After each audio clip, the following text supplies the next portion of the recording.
talking about Aphrodite again, All the Lovers was an amazing single, and the video was spectacular. How was the adventure of making the video? Yeah. The video, I love making videos. People coming together in the street and just laughing.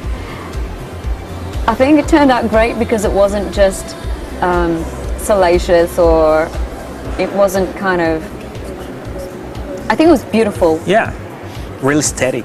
If it was in another director's hands, perhaps it would have been a different outcome, but Joseph Kahn is very accomplished. I loved working with him, and yeah, it's, even though there's people taking their clothes off and getting busy with each other, it had a kind of an elegance to it.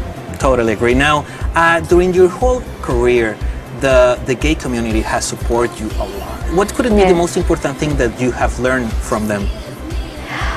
Oh gosh, to be yourself, I suppose. I think my gay audience, well, I've said this previously, they basically adopted me. It was like I was in the Lost Dogs home, and they said, you.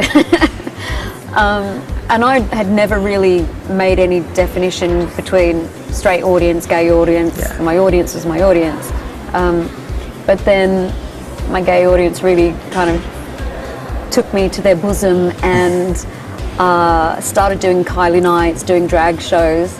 Now, you know how the social networks, I announced that I would come here to New York to interview you. How did you announce it? Twitter, Facebook? Okay. Yeah. And a lot of fans started sending me questions. And it caught my attention that one topic, it was repeatedly asked by so many people. And it was during the time that you have health issues, probably 5-6 years ago. I mean, you beat cancer, that it's really hard. Probably some of your fans are living that problem or have relatives that are living that problem. What is the best advice to try to going through that hard time? It's such an emotional roller coaster that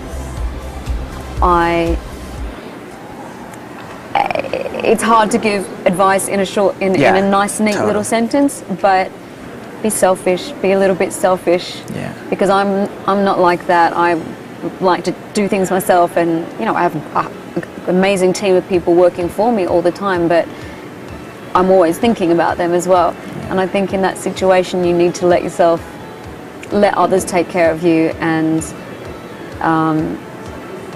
take the advice that's given to you. You still make your own decisions, but I found like with my parents or with my friends, you kind of have to let them, because they're going through the process with you, and it's difficult for everyone. So let them fuss over you and let them really take care of you, and try to be positive.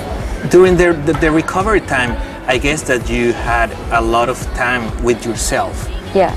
What was the thing that you discovered about yourself that probably you didn't before because you didn't have that time to be with you?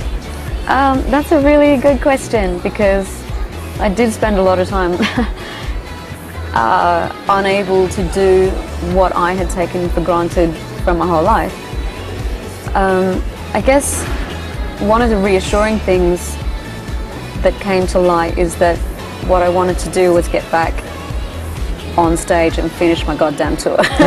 So you hear stories about people who maybe are in a job, a high pressure job or not, but just a job or a lifestyle that they don't really like. So after going through that kind of experience, they change it. They make that decision and they change their lives. I realized I love what I do. I wanted to get back and do it better than before, to be kinder to myself in the process of doing it.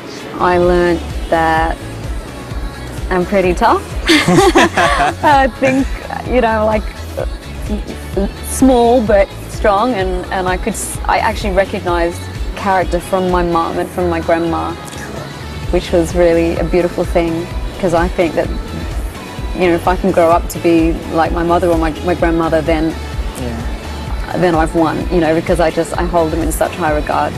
Cool. Now, talking again about your career, well, you achieved something that is really hard to do, is that you get to different generations of audience. If somebody go to one of your concerts, it could see parents and it could see little girls and little boys. What do you think that is the key to achieve that?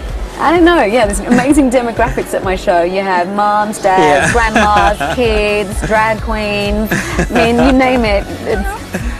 I always say if someone wants to test their product on a broad demographic, just come to one of my shows. Hand it out to everyone and get them to fill in a report. You'll have your answer. Okay, the last question. You go to Mexico, at least a lot of people are waiting for you. What could you say to all of your fans, not just in Mexico, but in Latin America? I was in Mexico City late last year and the crowds were amazing. Phenomenal. I want to bottle that energy. It was amazing. So awesome. Well, thank you very much for attending this interview. It's an honor. Thanks very much. Cool.